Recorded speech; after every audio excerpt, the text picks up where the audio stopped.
कैसे हैं आप सब? Good morning to all of you. Good morning to all of you and welcome to India's largest learning platform UPSC CSC Hindi Unacademy के इस बेहतरीन platform पर मैं प्रदीप कुमार सिंह आप सभी का स्वागत करता हूं।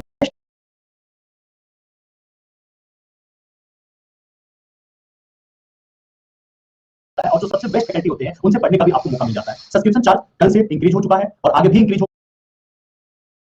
है, तो उसको ऑप्शनल सब्जेक्ट फ्री में पढ़ने को मिलता है, लेकिन 31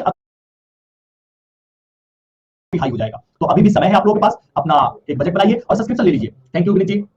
यहाँ पर आइकॉनिक सब्सक्रिप्शन में कोई भी चेंजिंग नहीं हुआ है। पीके 10 कोड का यूज करने के बाद अभी भी इसका कोर्स का दाम कितना है? 57,000। लेवल से देखा जाए तो ये काफी ज्यादा इंपोर्टेंस होता है और ये ऑप्शनल पेपर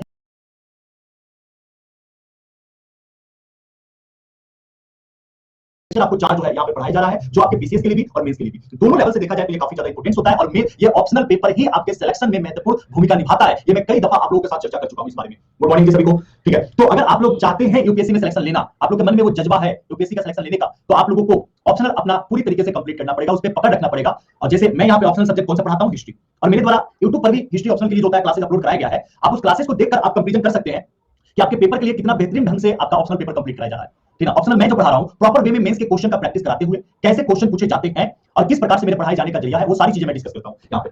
ठीक है, ऑप्शनल का अगर हम लोग चार्जेस देखें, एक साल के कोर्स का दाम कितना है? 27,500। और 2 सालों के कोर्स का दाम कितना है? तो 40,000 है। ये आपके ऑप्शनल के कोर्स का दाम है। तो अगर आप लेते हैं 31 अक्टूबर तक, तब तो इसी के साथ मिल जाएगा, लेकिन अगर बाद में लेते हैं तब के लिए आप लोगों को प्रॉब्लम है। चलिए, हम लोग किसके बारे में देख रहे थे? आप सभी लोगों को पता होगा और याद होगा, हम लोग पढ़ रहे थे हड़प्पा सभ्यता। यही देख रहे थे ना? और हड़प्पा सभ्यता में जितने भी महत्वपूर्ण स्थल थे उन सभी स्थलों के बारे में मैंने कंप्लीट करवा दिया था। आई थिंक मुझे जहां तक लग रहा है कि क्या आप में से किसी के भी मन में स्थल से संबंधित कोई क्वेश्चन या पॉइंट्स है क्या? कोई भी आपके मन में डाउट्स है क्या? मुझे नहीं लग रहा है कि आपके मन में कोई डाउट्स होना चाहिए। कोई बात नहीं भावना जी, लेट हो गई तो कोई डाउट्स होना चाहिए नहीं होगा। ठीक है, अगर है भी तो आप क्वेश्चन पूछ सकते हैं। दूसरा, इसमें हम लोग किसके बारे में देख रहे थे? इसमें हम लोगों ने ये स्टार्ट किया था महत्वपूर्ण तथ्य के बारे में, और यही महत्वपूर्ण तथ्य के बारे में कंप्लीट कराकर आप लोगों का ये टॉपिक हड़प्पा सभ्यता हम लोग का क्या हो जाएगा? फुल एंड फाइनल कंप्लीट हो जाएगा। मैंने आप लोगों को सबसे पहले इसमें पॉइंट क्या बताया था? क्या अगर हम यहां देखते हैं कि सिंधु घाटी सभ्यता में दास प्रथा थी? बताइए तो एक बार, क्या यहां पर दास प्रथा थी? आप लोग कमेंट करके बताइएगा, क्योंकि इसके बारे में मैंने बता दिया है। ठीक है, दूसरा पॉइंट मैंने आप लोगों को बताया था कि सिंधु घाटी सभ्यता किस प्रकार की सभ्यता थी, यानी कि पुरुष सत्तात्मक थी या मातृ सत्तात्मक थी। तो मैंने इसके बारे में भी आप लोगों को बताया, यहाँ पर सभ्यता कैसी थी? मातृ सत्तात्मक थी, यानी कि हम बोल सकते हैं कि मातृ प्रधान थी। यहाँ पर औरतों की चलती चलती थी, मतलब महिलाओं को समाज में महत्वपूर्ण स्थान प्रदान किया गया था। और हर कोई, जैसे आज भी जरूरत है, अपने घर में अभी नवरात्रि चल रहा है, जो जननी है वो माता है, माँ है। ठीक है, तो इनका रिस्पेक्ट करना ये आपका फर्ज बनता है। जब आप अपने घर में रिस्पेक्ट करना सीखोगे, तभी बाहर भी, जब जब आप अपने माँ बाप का, अपनी बहन का रिस्पेक्ट करना सीखोगे, तभी जाकर आप बाहर भी दूसरों के भी माँ बाप का और बहन का रिस्पेक्ट करना सीखोगे। और यह इस तरीके से एक अच्छा समाज बनता है, एक अच्छा संस्कृति बनता है। तो हड़प्पा सभ्यता में देखा जाए तो हड़प्पा सभ्यता में ये पॉइंट था कि वहां का समाज कैसा था? तो मातृ प्रधान था। तो मातृ क्लास में हो चुका है, हाँ ये क्लास में हो चुका है, लास्ट क्लास में मैंने बता दिया है। सिर्फ मैं कुछ पॉइंट बता रहा हूं, कौन कौन सा पॉइंट मैंने चर्चा कर दिया है। तीसरा पॉइंट अगर हम देखते हैं तो इसी में कौन सा? सती प्रथा। क्या हम लोगों को सिंधु घाटी सभ्यता में सती प्रथा के किसी भी प्रकार का उल्लेख मिलता है क्या? या सती प्रथा के साक्ष्य की प्राप्ति होती है क्या? हाँ, यहां से भी सती प्रथा के साक्ष्य की क्या है? प्राप्ति होती है। और फिर हम लोगों ने यह जाना था कि ये किस प्रकार से भोजन करते थे। तो ये कैसे थे? सर्वाहारी थे, अर्थात शाकाहारी भी थे और मांसाहारी भी थे। और 5वें नंबर में हम लोगों ने किसके बारे में पढ़ा हुआ था? आभूषण के बारे में। तो यही पॉइंट कुछ हम लोगों का कंप्लीट हुआ था शायद, और इसके बाद अब हम लोग आगे का पॉइंट देखेंगे, आगे का टॉपिक हम लोग देखेंगे। चलिए ध्यान रखिएगा, मेरा पढ़ाने का थोड़ा सा स्टाइल अलग है। मैं चीजों को ऐसे पढ़ाना चाहता हूं ताकि कोई बच्चा एक बार पढ़ ले तो वो प्रीलिम्स लेवल के लिए कोई दूसरे बुक को और किसी दूसरे टीचर से पढ़ने की आवश्यकता नहीं पड़े। और जब मैं मेंस लेवल का पढ़ाऊंगा तो मेंस लेवल के लिए अलग कराऊंगा।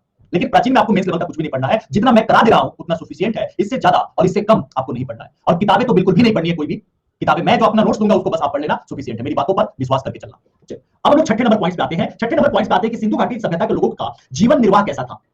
और आज आप लोगों के लिए 3 क्लासेस मैंने अपलोड किया हुआ है कि मैं 3 क्लास लूंगा ताकि जल्दी इसको कंप्लीट कर सकूं मैं। तो आज प्राचीन भारत की 3 क्लासेस होगी, लेकिन अगर लाइन डिस्टर्ब नहीं किया तो तीनों की तीनों क्लासेस हो जाएंगी। चलिए हम लोग सिंधु घाटी सभ्यता का जीवन निर्वाह देखते हैं कि जीवन निर्वाह कैसा था। सबसे पहला पॉइंट अगर हम लोग देखें तो हम लोग को ये बात का पता लगता है कि सिंधु घाटी सभ्यता के लोग, यानी कि सिंधु घाटी तक आते आते लोगों को कृषि के संबंधित एक अच्छा गहन नॉलेज हो चुका था, कृषि से संबंधित उनके पास ज्ञान हो चुका था। और यही रीजन है कि हम ये कह सकते हैं कि सिंधु घाटी सभ्यता के लोगों को कृषि का ज्ञान था और वह अपने जीवन में कृषि कार्यों को किया करते थे। दूसरा पॉइंट अगर मैं आपसे कहूं कि सिंधु घाटी सभ्यता के लोगों को पशुपालन का भी ज्ञान हो चुका था, जैसे गाय, बैल, भैंस, बकरी, इन सब पशुओं का ज्ञान उनके पास था। तो पशुपालन का भी इनके पास क्या है? ज्ञान है। तो ये लोग, इनका जीवन में, मतलब जीवन निर्वाह का मतलब क्या हुआ? जीवन निर्वाह का मतलब यह हो गया, जैसे अभी वर्तमान समय में देखा जाए कि हमारा जीवन निर्वाह कैसे होता है, तो एग्रीकल्चर तो है ही, पशुपालन भी है और नौकरी यानी कि बिजनेस भी है, तो व्यापार है, ये सारी चीजें तो है ना। तो वही चीज उस समय के जिसके द्वारा हमारा जीवन क्या है, अच्छे तरीके से चल रहा है, वही हमारा, उसे ही कहा जाता है जीवन निर्वाह। तो पहला एग्रीकल्चर, दूसरा पशुपालन, तीसरा पॉइंट अगर हम लोग देखते हैं, तीसरा कौन सा है? शिल्प है। कौन सा है? शिल्प है। शिल्प मतलब लोग कलाकृतियां तो करना जानते थे ना, तो तीसरे में हम लोग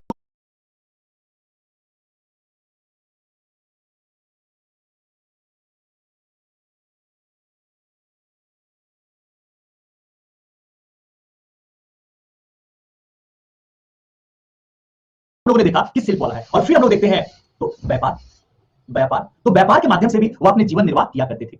तो सिंधु घाटी सभ्यता के बारे में बाय द वे आप लोग से कभी भी पूछा जाए कि उनके जीवन निर्वाह की पद्धति क्या थी या उनके जीवन निर्वाह के लिए आधार क्या क्या था, तो आप इन चारों पॉइंट्स को चर्चा कर सकते हैं। यही चार पॉइंट्स थे, यही चार चीजें हैं जो उनके जीवन निर्वाह में आधार थी। बस इससे ज्यादा आपको इनके बारे में नहीं जानना है। चलिए अब हम लोग आते हैं 7 नंबर में। देखिए एक एक पॉइंट्स में आप लोगों के साथ चर्चा कर रहा हूं, ठीक है, और यहां से प्रीलिम्स में क्वेश्चन आते हैं। अगर मैं आप लोग से चर्चा करूं कि सिंधु घाटी सभ्यता में या हड़प्पा सभ्यता के लोगों का व्यापार, सबसे महत्वपूर्ण पॉइंट्स हम लोग यहां देख रहे हैं व्यापार। इनका जो व्यापार हुआ करता था, यह व्यापार अपने समय के समकालीन जो सभ्यता थी, ठीक है ना, समकालीन जो सभ्यता थी उन्हीं सभ्यताओं के साथ इनका क्या होता था, व्यापार होता था। सबसे ज्यादा अगर हम देखते हैं इनका व्यापार किसके साथ होता था, सबसे ज्यादा ज्यादा जो है ज्यादातर यानी कि ज्यादा सबसे ज्यादा व्यापार इनका किसके द्वारा हुआ करता था, तो सबसे ज्यादा व्यापार होता था मेसोपोटामिया, मेसोपोटामिया।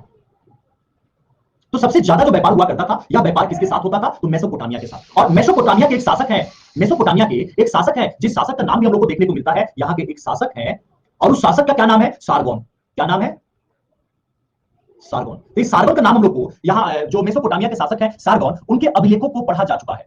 सिंधु घाटी सभ्यता के अभिलेख को नहीं पढ़ा गया है, लेकिन मेसोपोटामिया के अभिलेखों को पढ़ा जा चुका है और उसके वहां के शासक का एक नाम मिला हुआ है सारगोन। और सारगोन के जो अभिलेख है, उनका अभिलेख यानी कि सारगोन के जो अभिलेख, अभिलेख तो आप लोग को पता है ना कि क्या होता है, कितने बच्चे जिनको अभिलेख के बारे में नहीं पता है। तो जो इनका अभिलेख है, जो इनका अभिलेख है, उस अभिलेख में एक शब्द का चर्चा हुआ है और उस शब्द का क्या नाम है, मेलुहा। क्या नाम है, मेलुहा। और मेलुहा को किस नाम से जाना जाता है, तो सिंधु।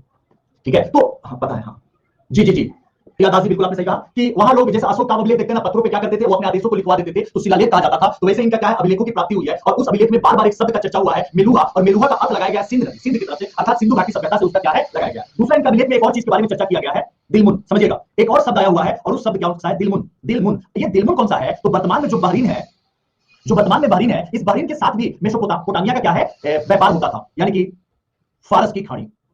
इनका अभिलेख में यह बताया गया कि फारस की खाड़ी से होते हुए मेलुहा से व्यापार होता था, अर्थात फारस की खाड़ी जो बहरीन वाला है और मेलुहा जो सिंधु घाटी का सभ्यता है। तो व्यापार का सबसे प्रथम प्रमाण कहां से मिला है, मेसोपोटामिया से सबसे ज्यादा प्रमाण, और वहां के शासक किसके अभिलेखों से मिला है, तो अभिलेख भी आप लोग को याद रखना पड़ता है और याद रखना पड़ेगा। अभिलेख शासक कौन से हैं, तो सारगोन। कौन से शासक है, सारगोन। कौन से हैं, सारगोन। अब याद रहेगा यहाँ पर मेसोपोटामिया से किसका किसका व्यापार होता था, सुमेर सभ्यता थी वो, ठीक है। अगर आपसे पूछा जाए कि जो मेसोपोटामिया है, मेसोपोटामिया है, तो इस मेसोपोटामिया से किस किस चीज का, यानी कि वहां से जो मोहर मिले हैं उसमें दो टाइप के मिले हैं। एक तो मिला हुआ है उर और दूसरा कौन सा है, कित।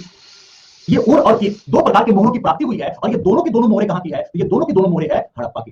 कहां की मोहर है ये, तो हड़प्पा की मोहर है। तो इसलिए वहां पर प्राप्त होने से इस बात का भी अनुमान लगाया गया है कि अगर हड़प्पा की मोहर की प्राप्ति मेसोपोटामिया से हो रहा है, इस आधार पर हम यह कह सकते हैं कि हड़प्पा का व्यापार मेसोपोटामिया तक होता था। उड़ के तो नहीं जाएगा, कोई लेकर ही गया होगा, और लेकर गया होगा तो व्यापार के माध्यम से ही लेकर गया होगा। तो उर और कित, यही दो मेसोपोटामिया हड़प्पा का वहां पर मोहरों की प्राप्ति हुई है। अब क्वेश्चन यहां मार्क किया आता है कि निर्यात, समझिएगा, यह किन किन चीजों का निर्यात किया करते थे, निर्यात किया करते थे। अगर आपसे पूछा जाए निर्यात किसका किया करते थे, बेचना, तो किसका किया करते थे, तो सूती वस्त्र का। और दूसरा देखा जाए तो दूसरा कौन सा है, हाथी दांत की वस्तुएं।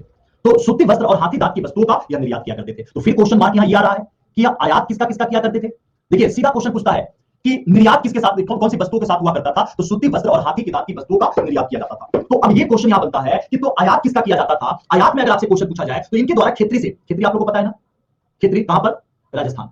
तो राजस्थान से किसका आयात किया जाता, तांबा का, ठीक है। दूसरा कुलार से, कुलार कहां पर है, कर्नाटक। और तीसरा अगर देखा जाए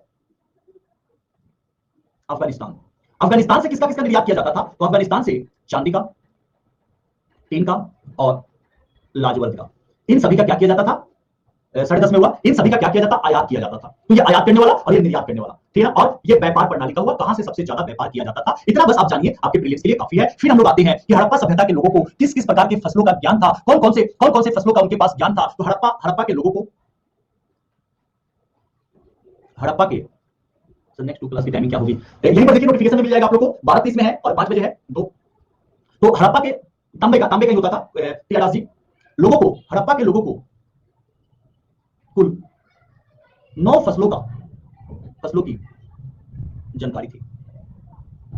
लिंक शेयर कर दीजिएगा ग्रुप में, जी जी जी मैं लिंक शेयर कर दूंगा। तो उनके पास टोटल कितने फसलों की जानकारी थी, तो टोटल कितने, 9। याद रखिएगा कि हड़प्पा काल के लोगों को टोटल कितने फसलों की जानकारी थी, तो कितनी थी, तो 9 थी। अब अगर आपसे पूछा जाए 9 में कौन कौन सी, तो उसमें कौन कौन से हैं, गेहूं है, जौ है, कपास है, खजूर है, तरबूज है, राई, सरसों और तिल।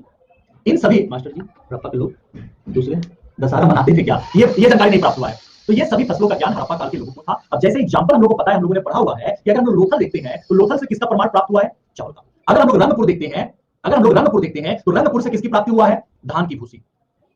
किसकी प्राप्ति हुआ है? धान से, धान की भूसी। और अगर हम लोग देखते हैं मेहरगढ़, कौन सा? मेहरगढ़। तो मेहरगढ़ से किसकी प्राप्ति हुआ है? कपास का। और यही तीन चीजों के बारे में आपके पेपर में सबसे ज्यादा तो पूछा गया है धान की भूसी का, याद रखिएगा रंगपुर का।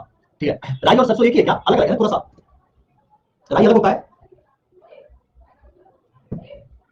जी। तो ये सभी क्या है? फसलों के बारे में है। कभी भी आप लोगों से इस प्रकार से क्वेश्चन पूछे जा सकते हैं कि हड़प्पा के लोगों को कुल कितने प्रकार की फसलों की जानकारी थी, तो आपके पास अगर ये सारे पॉइंट्स हैं तो आप उसका आंसर अच्छे तरीके से दे पाएंगे। हम लोग आते हैं अब पशुओं के बारे में, 9th नंबर पर पशुओं के बारे में। अगर पशुओं के बारे में देखा जाए कि हड़प्पा काल के लोगों को पशुओं के बारे में किसकी किसकी जानकारी थी, तो हड़प्पा काल के लोगों को गाय, बैल, भैंस, बकरी, भेड़, कुत्ते, बिल्ली और हाथी, इन सभी जानवरों की हड़प्पा काल के लोगों को जानकारी थी। जैसे एग्जांपल में हम लोग देखें तो मिलता है हम लोग को सुतकोटदा, हम लोग पढ़े हैं ना। तो अगर पूछा जाए कि घोड़े की अस्थियां, घोड़े की अस्थियां, ये पूछा जा चुका है पेपर में आप लोगों को, तो घोड़े की अस्थियों की प्राप्ति कहां से हुआ है आप लोगों से पूछा जाए तो कहां से हुआ है? सुतकोटदा से। कहां से हुआ है? सुतकोटदा से, गुजरात वाला क्षेत्र। और अगर आप लोगों से पूछा जाए कि घोड़े के दांत की प्राप्ति कहां से हुआ है? घोड़े के दांत, तो घोड़े के दांत की प्राप्ति कहां से हुआ है? तो राणा धुंधई से घोड़े के दांत की प्राप्ति हुआ है। अच्छा, सबसे प्रिय जंतु कौन सा था हड़प्पा काल के सभ्यता के लोगों का? सबसे प्रिय नहीं जी, डॉग नहीं था। सबसे प्रिय पशु कौन सा था? कुब्बर वाला सांड सबसे प्रिय था ना, तो लिख लीजिएगा। हालांकि सबसे प्रिय पशु, सबसे प्रिय पशु कौन सा होता है? कुब्बर वाला सांड। तो सबसे प्रिय पशु था इनका कुब्बर वाला सांड। वहीं पे हम लोग देखते हैं कि ऊंट, घोड़ा और गाय, ऊंट, घोड़ा और गाय, इन तीनों की अस्थियों के बारे में आपसे पूछा जाए, इन तीनों की अस्थियों का यानी कि प्राप्ति तो हुआ है, लेकिन किसी भी मुद्रा पर इन तीनों का अंकन नहीं है। अर्थात हम ये बोल सकते हैं इन तीनों के तीनों जो जंतु हैं, छोटी होती है और सरसों बड़े येलो कलर होता है। अच्छा हाँ सुकृति, कैसे पता चला सबको? कुब्बर वाले, देखिए सबसे ज्यादा आप देखेंगे कि मुद्राओं पे किसका अंकन है? कुब्बर वाले सांड का है। तो जिसका ज्यादा अंकन है उसको उतना ज्यादा महत्वपूर्ण माना गया। जैसे ऊंट को, घोड़ा को और गाय का मुद्राओं पे कोई भी अंकन नहीं है, जो मुद्रा है उस मुद्रा पर कोई भी अंकन नहीं है, तो ये माना गया कि इस समय के लोगों को तो इनकी जानकारी होगी, ठीक है, या नहीं होगी, दोनों में से कोई भी मान लिया गया। हो भी सकती है और नहीं भी हो सकती है, लेकिन इनकी अस्थियों की प्राप्ति हुई है। क्या हुआ है? इनकी अस्थियों की, गाय तो आर्यों का है ना, गाय आर्यों की पालतू जंतु है। भावना सिसोदिया जी, ये आर्य अभी थोड़े थे, आर्यों के आने में टाइम है। ये जब सभ्यता समाप्त हो जाएगी तब ना आर्य आएंगे, और वहां से वैदिक सभ्यता की शुरुआत होगी। अभी तो वैदिक से पाले वाला ये चल रहा है, इसलिए वैदिक से पाले वाला है। इसमें मुद्राओं में अंकन नहीं है इन तीनों का, लेकिन इन तीनों की अस्थियों की प्राप्ति हुआ है, खासकर गाय की और घोड़े की। इन दोनों की अस्थियों की क्या हुआ है? प्राप्ति हुआ है। बस इसके बारे में इतना जानिए। फिर हम लोग किस पर आते हैं? उद्योग पे आते हैं कि हड़प्पा सभ्यता के लोगों का 9 नंबर हुआ था ना। हाँ, तो अगर आपसे पूछा जाए कि इनका उद्योग क्या था, आप देखिए, आप कोई भी जाकर किताब पढ़ लें जो आजकल यूट्यूब पे पढ़ाई जाता है ना। कौन कौन सी किताबें पढ़ाई जाती है यूट्यूब पे? प्राचीन भारत के लिए राम शरण शर्मा की किताबें पढ़ाई जाती है। उतनी मोटी किताब, और उतनी मोटी किताबों को पढ़ने के बाद भी ये क्लू पॉइंट आप लोग नहीं निकालते होंगे। आप किसी भी किताब को लाकर पढ़ लीजिए, ऐसे क्लू पॉइंट आप लोग को नहीं मिलेगा जिस प्रकार से मैं यहाँ पर एक एक पॉइंट को अलग अलग निकाल के रखता हूँ कि पशु कौन कौन से थे, फसल कौन कौन सा था, उद्योग कौन कौन से थे, व्यापार कहाँ कहाँ होता था, दास प्रथा थी या नहीं थी। ये सब क्लू हुआ, ये की पॉइंट कहा जाता है आपके पेपर का आने का। आप उतने मोटे मोटे किताब को कभी कंप्लीट नहीं कर पाएंगे, लेकिन अगर ये आपको याद रहे तो पेपर में आप इतना ही टिक मार के निकल जाएंगे। और बस आपको इतना कहीं जरूरत है, ये प्राचीन भारत के इतिहास किसमें आता है? सिर्फ प्रीलिम्स में तो आता है ना। अगर आपका ऑप्शनल नहीं है तो प्रीलिम्स के लिए ही तो पढ़ना है। अब प्रीलिम्स के लिए आप इतनी इतनी मोटी किताबें, आप 2-2 और 3-3 किताबें पढ़ लो, और वो भी कितने क्वेश्चन के लिए? 3 से 4 क्वेश्चन, बस 3 से 4 नहीं तो 1 से 2, ज्यादा अगर यूपीएससी को लगा।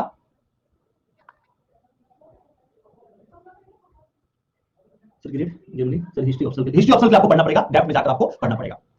चलिए, तो यही है, किताबें पढ़कर आपको बेवकूफ बनाया जा रहा है, और बच्चे पढ़ते हैं। वहां देखिएगा, वहां जब किताबें पढ़ाया जाता है तो वहां 150, 200, 300 बच्चे आकर देखते हैं किताबें। क्यों?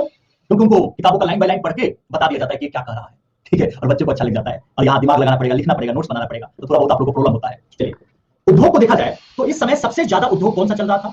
वस्त्र उद्योग। कौन सा था? वस्त्र उद्योग। और वस्त्र उद्योग के बारे में देखा जाए, इसके बारे में जानना जाए, तो वस्त्र उद्योग चल रहा था 2 जगहों पर। एक तो मोहनजोदड़ो, ठीक है, तो एक मोहनजोदड़ो, और दूसरा जो चल रहा था, दूसरा कहां पर था? कालीबंगा। कहां पर था? कालीबंगा था। तो दोनों में क्या अंतर थे और किस प्रकार के उद्योग चल रहे थे, इन दोनों उद्योगों के बारे में एक बार देख लीजिए। जो मोहनजोदड़ो था, तो मोहनजोदड़ो में किस प्रकार से था? यहां पर लाल रंग का कपड़ा बनाया जाता था। मोहनजोदड़ो में लाल रंग के कपड़े बनाए जाते थे। वहीं पर अगर हम लोग कालीबंगा में देखा जाए तो कालीबंगा में मिट्टी के बर्तन पर सूती कपड़े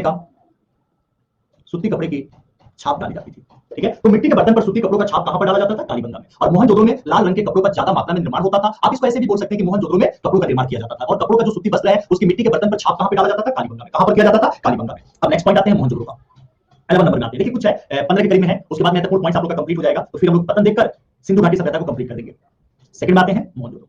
अगर हम लोग मोहनजोदड़ो में देखें तो यहां से मोहनजोदड़ो से चलिए प्राकृतिक रंग का प्रयोग करते थे भावना जी। पुरोहित के पत्थर की मूर्तियां मिली हैं कहां से? मोहनजोदड़ो से। एक ग्राफ आप लोग देखेंगे तिब्बतिया साल जो होता है ओढ़े हुए, यानी कि उनमें जो होता है 3 पॉइंट ऐसे बना हुआ है, दाढ़ी देखेंगे बहुत अच्छा स्टाइल में दाढ़ी बनी हुई है, तो वही वही जो होता है साल ओढ़े हुए एक वहां बाबा का एक पुरुष का फोटो मिला हुआ है, तो उसे कहा गया है पुरोहित। तो पुरोहित का पत्थर की मूर्ति वहां पर प्राप्त हुई है, पुरोहित की पत्थर मूर्ति प्राप्त हुई है। और पुरोहित की पत्थर की मूर्ति कहां पर प्राप्त हुई है? तो मोहनजोदड़ो में। याद रखिएगा इस पर किसका अलंकरण है? इस पर है तीन पतिया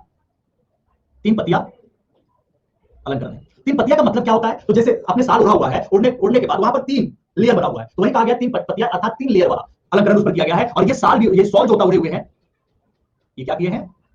सॉल ओढ़े हुए हैं। और इनके वस्त्रों पर, यानी कि इनका जो वस्त्र है उस वस्त्रों पर कढ़ाई की गई है। कढ़ाई का अर्थ तो पता होगा ना आप सभी को, आप सभी लोगों को कढ़ाई के अर्थ में, कढ़ाई में तो कोई प्रॉब्लम नहीं होगा। घर पे लड़कियां जो बहनें हैं वो लोग करती होंगी कढ़ाई, अलग अलग रंग बिरंगा फूलों को बना देना चादरों पर, तो वही तो होता है कढ़ाई रंगों का प्रयोग करके। इनके सॉल पे क्या किया गया? इस प्रकार से कढ़ाई का प्रयोग किया गया। तो ये मोहनजोदड़ो के में मिलने वाले पत्थर की मूर्ति है। ठीक है, नेक्स्ट पॉइंट अगर हम लोग देखते हैं 12वें नंबर में, तो मिट्टी के बर्तन की प्राप्ति हुई है। मिट्टी के बर्तन की प्राप्ति हो रही है। मिट्टी के बर्तन अगर बन रहा है, इसका मतलब क्या हुआ? इसका मतलब तो सीधा सा है कि उस समय कुम्हार हुआ करते थे, और अगर कुम्हार हो रहे हैं तो इस समय चाक का प्रयोग होता था।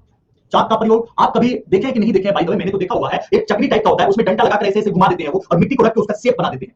आप YouTube पर भी देख सकते हैं, तो वही होता है चाक। चाक क्या होता है? तो मिट्टी का वो जो होता है एक लोहे का, सॉरी पत्थर का होता है, और उसमें डंडा डालकर ऐसे हिलाते हैं चक्री टाइप का, और फिर वहां पर सांप ऐसे ऐसे बनाते हैं। बहुत सारे मूवियों में भी आप लोगों को देखने को मिल जाएगा। तो उस समय क्या किया जाता था? तो चाक का प्रयोग किया जाता होगा। दूसरा पॉइंट ये कहा गया कि अगर चाक का प्रयोग किया जा रहा है और ईंट का प्रयोग या मिट्टी का कोई भी बर्तन बनाया जा रहा है, तो सिंधु घाटी सभ्यता में मिट्टी को तो पकाया जा रहा था ना। तो अगर मिट्टी को पकाया जा रहा है, इसका मतलब यह हुआ कि इसी समय अगर देखा जाए तो इसी समय देखा जाए तो ईंट भट्टों का प्रमाण भी क्या है? हमें प्राप्त हुआ है, जहां पर ईंटों को आप देखेंगे कि जो कुम्हार है, उस कुम्हार ने जब अपने बर्तन को पका लेगा तो मिट्टी का एक गड्ढा नुमा खोदा होगा।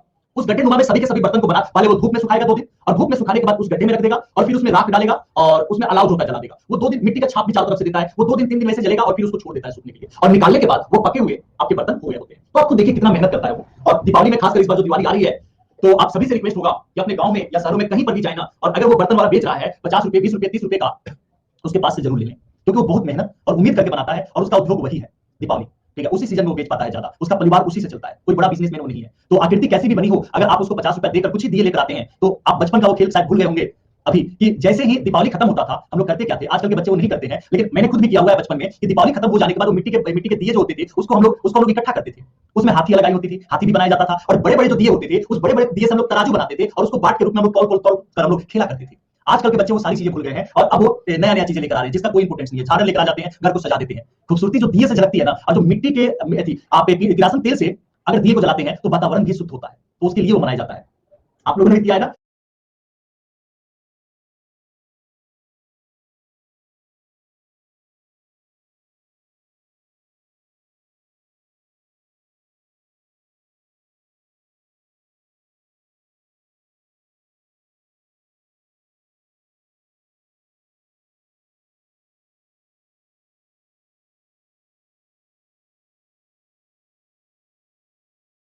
तो ये मिट्टी के बर्तन में बहुत अच्छा लगता था। वो बचपना फिर कभी आने वाला नहीं है, वो एक बार चला गया तो। और समय है अब आने वाले बच्चों को ये सारी चीजें सिखाने का, जिस प्रकार से आपके अंदर संस्कार आया हुआ है, उन सब चीजों को अपने अपने उद्योग को आगे बढ़ावा देने का।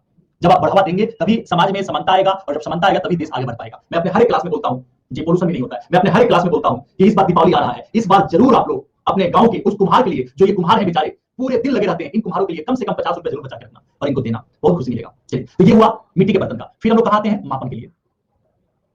मापन के लिए अगर हम लोग मापन के बारे में देखा जाए, तो यहां पर किसका प्रयोग किया जाता था? तो फुट का प्रयोग किया जाता था। जी, फुट का प्रयोग किया जाता था, और क्यूबिक का। किसका? फुट का प्रयोग किया जाता था और क्यूबिक का प्रयोग किया जाता था। यहां पर बाट के लिए देखा जाए, बाट तो आप लोगों को पता है ना, तराजू। तो बाट के लिए, यहां तराजू के लिए अर्थात बाट के लिए निचले स्तर पर, निचले स्तर पर और ऊपरी स्तर पर किसका किसका प्रयोग किया जाता था? जैसे अगर छोटे लेवल पर देखा जाए तो छोटे लेवल पर और एक बड़े लेवल पर, ऊपरी स्तर पर। ठीक है, निचले स्तर पर और ऊपरी स्तर पर। अगर निचले स्तर पर देखा जाए तो यहां पर प्रयोग किया जाता था द्विभाजक प्रणाली, द्विभाजन प्रणाली का, और यहां पे प्रयोग किया जाता था दशमलव प्रणाली का। दशमलव प्रणाली का, यही वो दशमलव प्रणाली है जिसको यूरोप और अरब देश 7वीं शताब्दी में भारत से सीखते हैं, 7वीं शताब्दी में।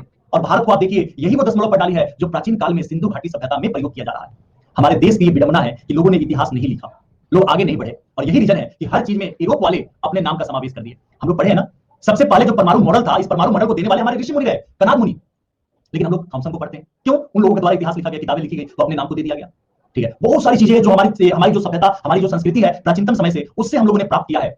लेकिन हमारे में कमी होने के कारण, इतिहास लेखन और लेखन क्षमता की कमी होने के कारण हम लोग कभी भी दुनिया को नहीं जता पाए कि देखो हम महान है।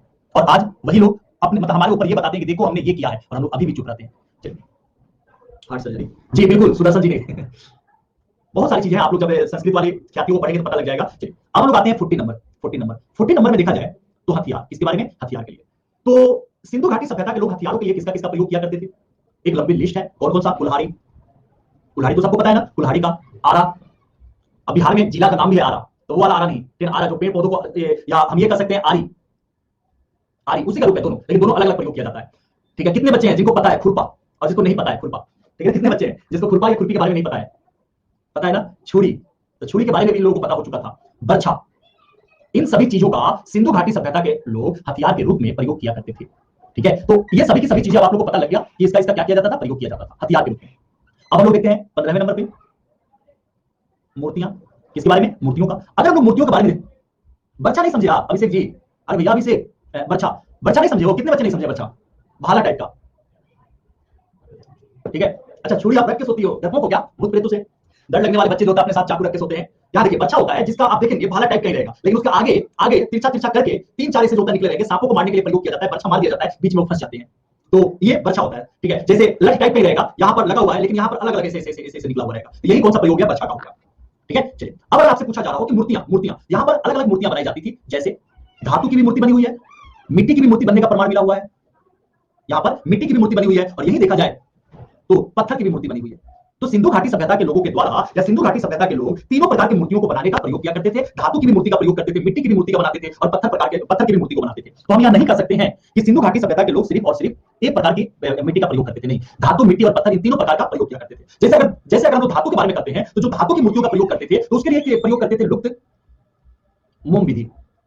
कौन सी विधि? तो लुप्त मोम विधि का प्रयोग करते थे। लुप्त मोम विधि क्या हुआ? धातु को पिघलाकर जो मोम टाइप का मोम है, तो मोम में आकृति प्रदान कर दिया जाता था कि कैसी आकृति चाहिए, और उसमें उसमें उस धातु को वो लोग डाल देते थे। अब क्या हुआ? जैसा साइज है मोम का, उसी साइज में आ गया मोम। अब कुछ दिनों बाद मोम को हटा दिए और वो पत्थर, वो जो होता है धातु का आकृति बना हुआ आ गया, तो उसका प्रयोग किया करते थे। अगर हम लोग यहाँ देखते हैं मिट्टी वाला, मिट्टी का देखते हैं, ठीक है, मिट्टी का देखते हैं, तो मिट्टी का मानव की मूर्तियां सबसे ज्यादा मिली है। और मिट्टी की जो मूर्ति हुआ करती थी वो किस प्रकार से? तो सबसे ज्यादा ठोस हुआ करता था। देखिए मिट्टी में मानव की भी मूर्तियां सबसे ज्यादा मिली हुई है, और मिट्टी में देखा जाए तो पशु की भी मूर्तियां सबसे ज्यादा मिली हुई है। इन दोनों की मूर्तियां सबसे ज्यादा प्राप्त हुई है, लेकिन दोनों की मूर्तियों में अंतर क्या है? अंतर क्या है? अगर मानव की जो मूर्ति प्राप्त हो रही है वो ठोस ज्यादा है, सॉलिड है, लेकिन वहीं पर पशुओं की जो मूर्तियां प्राप्त हुई है वो किस प्रकार से है? तो ये खोखली है। मिट्टी के मूर्तियों का जो सिंधु घाटी सभ्यता के लोगों के द्वारा प्रयोग किया जा रहा था, उसके प्रयोग करने में एक तो ठोस प्रकार के मानव की मूर्तियां बनी है, और खोखली पशु की मूर्तियां बनी है। यहीं पर अगर देखें हम लोग तो चानू दरो है, मैंने आप लोगों को बताया हुआ है ना चानू दरो के बारे में। चानू दरो है, तो चानू दरो में क्या हुआ है? इक्ता गाड़ी प्राप्त हुई है, इक्ता गाड़ी प्राप्त हुई है। यहीं से चानू दरो में कासा की बैलगाड़ी की भी प्राप्ति हुआ है। चानू धार, ये जो था धातु वाला, तो धातु से सबसे ज्यादा कहां पर? ये आपके चानू दरो का। और अगर पूछा जाए कासे का रथ की प्राप्ति कहां से हुआ है, वो भी मैंने आप लोगों को बताया हुआ है। कौन सा है वो? दैमाबाद। कौन सा है? दैमाबाद। तो ये जो दैमाबाद है, इस दैमाबाद से किसकी प्राप्ति हुई है? तो कासे का रथ किसका प्राप्ति हुआ है? तो कासे का रथ की प्राप्ति हुआ है। बैलगाड़ी, बैलगाड़ी, हाँ भावना जी, बैलगाड़ी। चलिए 16वें नंबर पॉइंट पे अगर हम लोग आते हैं, 16 नंबर पॉइंट पे आते हैं, तो यहां पर ज्यादा मात्रा में मुद्राओं की भी प्राप्ति हुआ है, और सर्वाधिक सबसे ज्यादा जो मुद्रा प्राप्त हुआ है वह कौन सा है? एक श्रृंगी। किसका है? एक श्रृंगी वाले पशु का सबसे ज्यादा यहां पर मुद्रा की प्राप्ति हुआ है। मोहनजोदड़ो में अगर हम लोग देखते हैं, अगर हम लोग यहां पर मोहनजोदड़ो में देखते हैं, तो मोहनजोदड़ो में भी सबसे ज्यादा जो मोहर की प्राप्ति हुई है वह किसका है? पशुपति शिव का कहा गया। किसका बोला गया है? पशुपति शिव का कहा गया है। वहीं पर यहाँ के मोहरों की जो प्राप्ति हुई है, इन मोहरों में शतरंज की भी प्राप्ति है। शतरंज तो आप सभी को पता होगा, चेस, तो इसकी भी क्या है पता लगता है। उस समय के लोग चेस को खेलना जानते थे, शतरंज को खेलना जानते थे। अब आते हैं हम लोग 17वें नंबर में, 70 नंबर में। अगर हम लोग 70 नंबर में देखते हैं तो पता लगता है इनका धार्मिक जीवन, इनका धार्मिक जीवन कैसा था। तो जो इनका धार्मिक जीवन था, धार्मिक जीवन में उर्वरक, जैसे हम लोग को पता है कि एक स्त्री का वहां पर चित्र की प्राप्ति हुआ है, जिसके नाभि से, यानी कि जिसके पेट से एक वृक्ष को निकलते हुए दिखाया गया है। एक स्त्री है और उसके पेट से एक वृक्ष को निकलते हुए दिखाया गया है। इस आधार पर यह कहा गया कि धार्मिक जीवन में ये उर्वरक देवी का पूजा किया करते थे। जो उर्वरा की देवी होती थी उसकी पूजा किया करते थे। तो हम यह बातें बोल सकते हैं कि उर्वरा देवी की पूजा, और जो उर्वरा देवी की पूजा की हो रहा है, ये प्राप्ति कहां से हुआ है? हड़प्पा से। हड़प्पा से कैसे? तो यहां से प्राप्ति हो रहा है स्त्री के गर्भ से पौधा निकलने का साक्ष्य। तो स्त्री के गर्भ से जो पौधा निकलने का साक्ष्य है, वो यहाँ उर्वरा देवी की पूजा का, उर्वरक की जो देवी होती है उसकी पूजा का साक्ष्य की प्राप्ति हो रही है। यही पे हम लोग देखते हैं कि मातृ देवी का पूजा का भी साक्ष्य की प्राप्ति हुई है। मातृ देवी की पूजा, तो मातृ देवी की पूजा का भी साक्षी प्राप्ति हुआ है, और ये कहां से हुआ है? मोहनजोदड़ो से। कहां से हो रहा है? मोहनजोदड़ो से। मोहनजोदड़ो में देखा जाए तो यहां पर एक और मिले पशुपति शिव के सबसे ज्यादा मोहरों की प्राप्ति हुआ है। यहीं पर ये नीम, अगर आपसे पूछा जाए कि वृक्ष में यह किसका पूजा किया करते थे, सिंधु घाटी के सभ्यता के लोग वृक्ष में यह किसका पूजा किया करते थे, तो वृक्ष में दो पौधों का सबसे ज्यादा पूजा किया करते थे, एक तो नीम का पौधा और एक कौन सा? पीपल का। इससे आप अनुमान लगा सकते हैं कि पर्यावरण को लेकर ये कितना सचेत थे। नीम भी हमारे पर्यावरण को साफ करने का काम करता है, और पीपल का पौधा भी हमारे एटमॉस्फेयर को साफ करने का ट्राई करता है, काम करता है। तो इन दोनों के दोनों प्रकार के पौधों की ये लोग क्या है? पूजा किया करते थे। यहीं पर हम लोग यहीं पे सिंधु घाटी सभ्यता में हम लोग देखते हैं कि अग्नि वेदिका की भी प्राप्ति होती है। किसकी? तो अग्नि वेदिका की। तो यहाँ पर अग्नि वेदिका की भी प्राप्ति होती है, और अग्नि वेदिका की प्राप्ति कहां से हो रहा है? तो कालीबंगा, और दूसरा कहां से हो रहा है? लोथल से। तो कालीबंगा और लोथल, इन दोनों जगहों से इनका क्या है? अग्नि वेदिका की प्राप्ति हो रहा है। और यहीं से सिंधु घाटी सभ्यता से ही स्वास्तिक का चिन्ह की प्राप्ति हुआ है। स्वास्तिक का साइन कौन सा होता है? ये वाला, इस प्रकार से। तो अभी भी घर में इस प्रकार से बनाया जाता है ना? हाँ, सब नेचर से रिलेटेड है जी, तभी तो हमारा सभ्यता इतना महान कहलाया। तो ये कहां स्वास्तिक का चिन्ह कहां से प्राप्त हुआ है? मोहनजोदड़ो से। कहां से प्राप्त हुआ है? तो ये स्वास्तिक का साइन मोहनजोदड़ो से प्राप्त हुआ है। और एक और पॉइंट आप जान लीजिएगा, क्योंकि ये भी बहुत ज्यादा इंपॉर्टेंट है। 18वें नंबर में अगर हम लोग देखें तो वो कौन सा है? समाधान, शवों के बारे में, कि शवों से संबंधित इनके समय कौन कौन सी परंपरा थी। अगर उसको देखा जाए तो यहाँ पर मुख्यतः 3 प्रकार के समाधान की प्राप्ति हुआ है कालीबंगा से। कौन सा? तो दाह संस्कार का, दूसरा देखा जाए तो आंशिक समाधान का भी प्राप्ति हुआ है, और तीसरा पुण्य समाधान की भी प्राप्ति हुई है। ये तीनों के तीनों कहां से प्राप्त हुए हैं? कालीबंगा से। कहां से प्राप्त हुए हैं? तो कालीबंगा में इस तीनों प्रकार के समाधान के साक्ष्यों की प्राप्ति हुई है। वहीं पे अगर हम लोग हड़प्पा को देखते हैं, तो हड़प्पा में समाधान, विदेशी लोगों के दफनाने का भी यहां पर क्या है? साक्ष्यों की प्राप्ति हुआ है। यहां के समाधान में कितने बच्चे हैं जिसको बोरिंग लग रहा है? क्योंकि आज की क्लास में बहुत कम बच्चे आए हुए हैं। लोगों के दफनाने के साक्ष्य की प्राप्ति हुआ है। और फिर अगर हम लोग देखते हैं रोपण में हम लोगों ने यह देखा, मालिक प्लस कुत्ते, इन दोनों को, मालिक और कुत्ते, इन दोनों को एक साथ दफन करने का साक्ष्य प्राप्ति आपको यहां पे हो रहा है। तो दफन करने की साक्ष्य की प्राप्ति यहां हुआ है। और अब लास्ट पॉइंट आप लोगों के लिए, सिर्फ और सिर्फ लास्ट पॉइंट है हड़प्पा सभ्यता से लेकर कि हड़प्पा सभ्यता का पतन। अगर हम लोग यहां पर यह जानने का ट्राई करते हैं ना कि हड़प्पा सभ्यता का पतन कैसे हो गया, हड़प्पा सभ्यता के पतन के पीछे क्या रीजन है, तो हर एक इतिहासकारों का अलग अलग मापदंड है। हर एक इतिहासकारों ने अपने अकॉर्डिंग अलग अलग बातें कही हुई है। अर्थात ऐसा कोई भी प्रमाण की प्राप्ति नहीं हुआ है जिस प्रमाण के आधार पर यह कहा जा सके कि हड़प्पा सभ्यता किसी कारण नष्ट हो गया था। जैसे कुछ इतिहासकारों का तो यह कहना है कि आर्यों ने अटैक किया था, और आर्यों ने एक बहुत ही बृहद मात्रा में जो सिंधु घाटी सभ्यता के लोग थे उनका कत्लेआम किया, उनको मारा। लेकिन आप अपने से सोचिए, अगर किसी विदेशी आक्रमणकारी का अटैक होता है तो क्या उस सभ्यता में रहने वाले सभी लोगों को मार सकता है? क्या नहीं ना।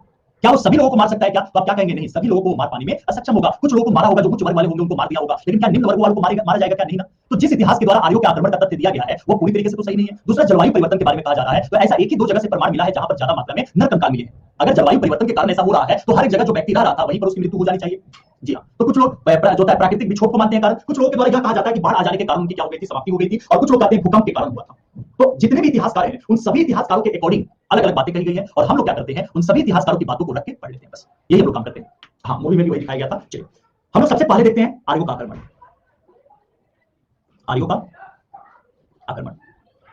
अगर हम लोग आर्यों का आक्रमण के बारे में देखें तो इसका, और यह बताया था कि पूरी की बात के बाद दूसरी जगह बस जाएगा। जी।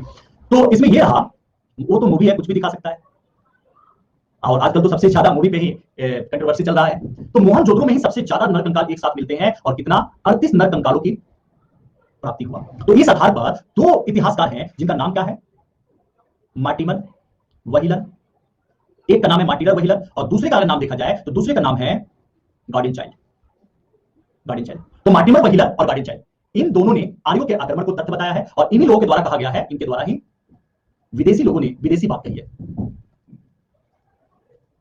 विदेशी ऐसे आप याद कर सकते हैं, बात कही, नाम तो देखा गार्डिन अरे यहाँ पे नाम अजीबोगरीब होते हैं। व्हाइट हस्बैंड, ये भी नाम होता है। अब बताओ भाई, हम लोग हिंदी में नाम पढ़ेंगे तो सफेद पति, ऐसे कौन सी स्त्री है या महिला है या लड़की है जो ऐसे नाम के साथ शादी करना चाहे? व्हाइट हस्बैंड, सफेद पति, ठीक है। तो ऐसे नाम अंग्रेजों का होता है, ठीक है। बहुत सारे नाम है। सी जिनपिंग, अब इसका मतलब भी लोगों को नहीं पता है। सी जिनपिंग तो चाइनीजों का तो अजीबोगरीब नाम है। दूसरा अगर देखा जाए तो दूसरा किसके बारे में कहा गया? पारिस्थितिकी विक्षोभ। इसके बारे में पारिस्थितिक विक्षोभ, मतलब पर्यावरण के बदल जाने के बारे में। और इसके बारे में बताने वाले कौन से रहते हैं? Fair service. बहुत अच्छा सर्विस ये देते थे। क्या नाम है? फेयर सर्विस अच्छा, चिंग चांग चूंग। हाँ, तो इन्होंने एक बुक लिखी हुई थी। इनकी बुक का नाम था the root of ancient history, ancient India book. इन्होंने एक किताब लिखा, और इसी किताब में इन्होंने पारिस्थितिक विक्षोभ के बारे में बताया हुआ है। तीसरे पॉइंट्स को अगर हम लोग देखते हैं, तीसरा पॉइंट जलवायु परिवर्तन पे कहा जा रहा है। जलवायु परिवर्तन, अगर हम जलवायु परिवर्तन पर देखते हैं किसने कहा है, तो जलवायु परिवर्तन पे जो करने वाले हैं उनका नाम क्या है? ऑरेन एस्टाइन। क्या नाम है? ऑरेन एस्टाइन। और बाद में जो एक तथ्य दिया गया, वो तथ्य कौन सा दिया गया? बाढ़ का। बाढ़ का। और बाढ़ के बारे में सबसे ज्यादा इतिहासकारों ने प्रूव किया है। जैसे अगर मैं कहूं नाम लेकर मैके, दूसरा नाम अगर मैं लिखता हूं तो लैम्ब्रिक, इतिहासकारों का नाम है। तीसरा नाम अगर मैं देखता हूं तो राइम्सडेक्स डेल्स। ये सभी नाम इन लोगों इतिहासकारों का नाम है और इन इतिहासकारों के द्वारा इस पर जोर दिया गया कि बाढ़ के कारण ही सिंधु घाटी सभ्यता के लोगों की मृत्यु हुई थी। यानी कि हम यह कह सकते हैं कि सर्वाधिक लोगों द्वारा मान्य, सबसे ज्यादा लोगों के द्वारा मान्य कौन सा है? यही वाला मत है। अर्थात इसके जो प्रमाण है, इसके प्रमाण में लोगों ने क्या दिया हुआ है कि मोहनजोदड़ो में 7 स्तर का बाढ़ का प्रमाण मिला हुआ है। इनके द्वारा यही कहा गया कि 7 स्तर के बाढ़ का प्रमाण यहां क्या है? मिला हुआ है। और सबसे अंतिम में जो दिया गया था वह कौन सा है? भूकंप का प्रमाण। और भूकंप का प्रमाण कहां से प्राप्त हो रहा है?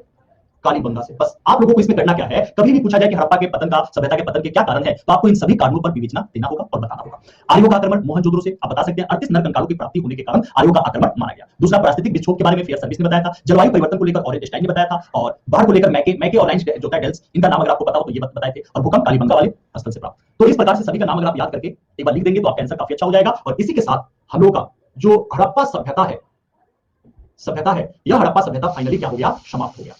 क्या आप लोग खुश हैं? एक टॉपिक हम लोग का कंप्लीट हुआ, हड़प्पा सभ्यता। अब आप अपने से देखना, ये जो मैंने आप लोगों की क्लास ली है हड़प्पा सभ्यता का, ऐसा कौन सा पहलू है जिसको मैंने छोड़ा है? हर एक पहलू पर मैंने विशेष रूप से चर्चा किया है। और अगर हर एक पहलू पर विशेष रूप से चर्चा हुआ है, अगर आप इतना ही याद कर लो, इतना ही समझ लो, तो क्या आपका पेपर में कोई भी क्वेश्चन छूटेगा नहीं। एमसीक्यू प्रैक्टिस करो बस, और इस नोट्स को रखे रहना, जैसे मैं लिखवाता हूं वैसे ही नोट्स बनाते रहना और उसको प्रैक्टिस करते रहना। Very side Saurabh Thakur ji, very side क्यों जी? कंप्लीट हो गया जी, थैंक यू। हड़प्पा कंप्लीट हो गया, इस बात का तो खुशी होना चाहिए आप लोगों को कि हम लोगों ने हड़प्पा, एक टॉपिक, बहुत बड़ा टॉपिक हम लोग के द्वारा कंप्लीट हो गया। थैंक यू आप सभी को, भावना सिसोदिया और जितने भी मेरे भाई बहन हैं, माता लक्ष्मी का और माँ दुर्गा का आशीर्वाद आप सभी लोगों पे बरसे। माँ दुर्गा हर एक दुर्गम परिस्थितियों में आप लोग को रास्ता दिखाएं और उनका हाथ आप सभी के सर पे हो, और उनके आशीर्वाद से आप लोग जो भी मंजिल अपनी चाह रहे हैं, उस मंजिल में आप लोग को प्रसिद्धि मिले, ख्याति मिले। आप लोग उस मंजिल में एक अपना अच्छा मुकाम ही हासिल ना करें, बल्कि उस मंजिल के सबसे टॉप और सबसे ऊंचाई पे आप लोग पहुंचे। ये माता रानी का आशीर्वाद आप लोगों के साथ। बस विजयदशमी यही है। और अपने मन में जितनी भी बुराइयां हैं लोगों के प्रति या किसी के प्रति, अगर आपके मन में गलत सोच है कि उसने मेरे साथ ये गलती किया, मैं सजा दूंगा, मैं बदला लूंगा, ये मन में विभिन्न प्रकार के जो विचार होता है, उन सभी विचारों का आज परित्याग करें। अपने मन के अंदर रावण को मारे। रावण भी एक हद तक सही था, लेकिन उसमें अहंकार था, वो गलती थी। तो उस अहंकार को आप खत्म करें, अपने मन में नम्र स्वभाव लेके आए, क्योंकि जिस पेड़ पर फल होता है उसकी डालियां झुकी हुई होती हैं। तो आप अपने मन में वैसे लेके आए कि आपकी डालियां झुकी हुई हो, सबके लिए प्यार हो, सबके लिए आपके दरवाजे खुले हो।